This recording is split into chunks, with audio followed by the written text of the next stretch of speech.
Let's go back now to that terrifying ordeal in Florida this morning. A plane carrying more than 140 passengers and crew skidded off a runway and into a nearby river. Laura McQuillan is following this for us. More details coming in this morning, but this all happened last night.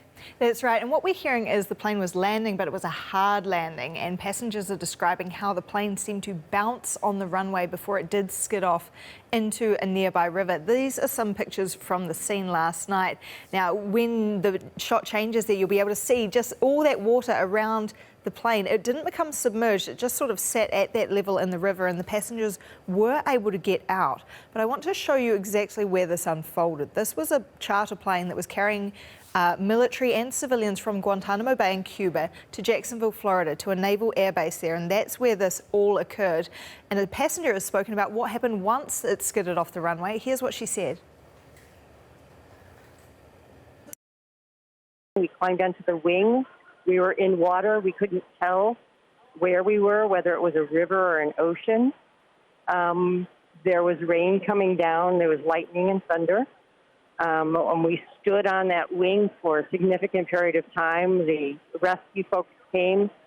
Eventually, somebody inflated a life raft that had been on the plane, and we began climbing into it. Everybody was helping everybody.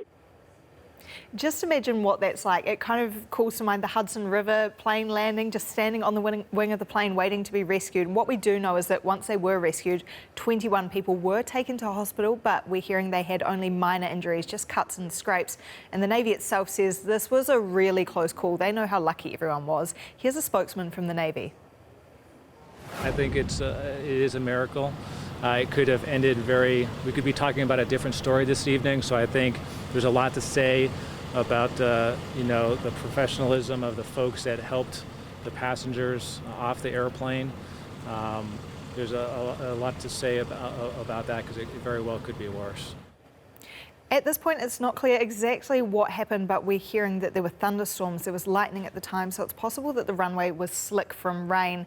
We also know that the plane was late to depart from Cuba because it had an air conditioning issue. That's something else that will be looked at in the investigation, which is now underway with the National Transportation Safety Board taking the lead there. They're getting help from Boeing, which of course manufactured this plane as well.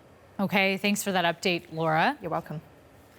For more on this, let's break it down further. We're joined by Keith Mackey. He's a former pilot and the president of Mackey International, which is an aviation consulting firm. We've reached him in Florida this morning. Keith, thank you for joining us. Good morning, Marianne. So I know details are limited as they're coming in this morning, but from what you've heard so far, what's your impression about what happened here? Well, we know that it was weather related. There were some scattered thunderstorms in the area. We'll want to know why the crew elected to land possibly during some weather rather than to wait till the weather had dissipated a little bit. That'll be a question. They'll be looking at the point where he touched down on the runway.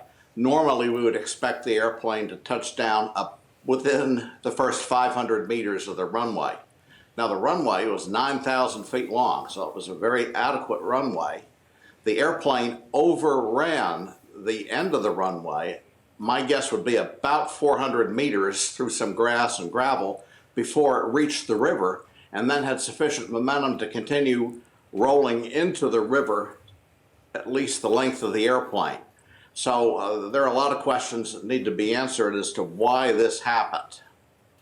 And you talk about the quite a picture there, having that plane overshoot the runway by so much when it's already such a lengthy runway. How likely is it for something like this to happen?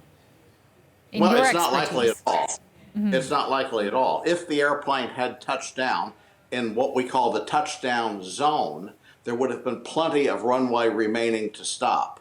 So we're going to be trying to determine why that didn't happen, or if he did touch down in the proper zone, why he didn't have sufficient reverse thrust and braking to be able to stop the airplane normally. The airplane should have not even needed the 9,000 feet of runway available to be able to land safely. And you did talk earlier about the weather. We know there were thunderstorms at the time. Can you break it down for us, for those of us who don't have the expertise, how bad weather like that can impact a landing for a flight like this? Well, if the runway's wet, the braking is impaired because the airplane can skid more easily. The aircraft does have an anti-skid braking system installed. But additionally, if there's thunderstorms in the area, we can have wind shear or even something called downbursts, where a column of air descends very quickly right over the area and changes the direction of the wind over the ground quickly. So they'll be looking for evidence of wind shear. Likely, the airport has wind shear detection equipment, and if they did and wind shear had been detected, the pilot would have been notified.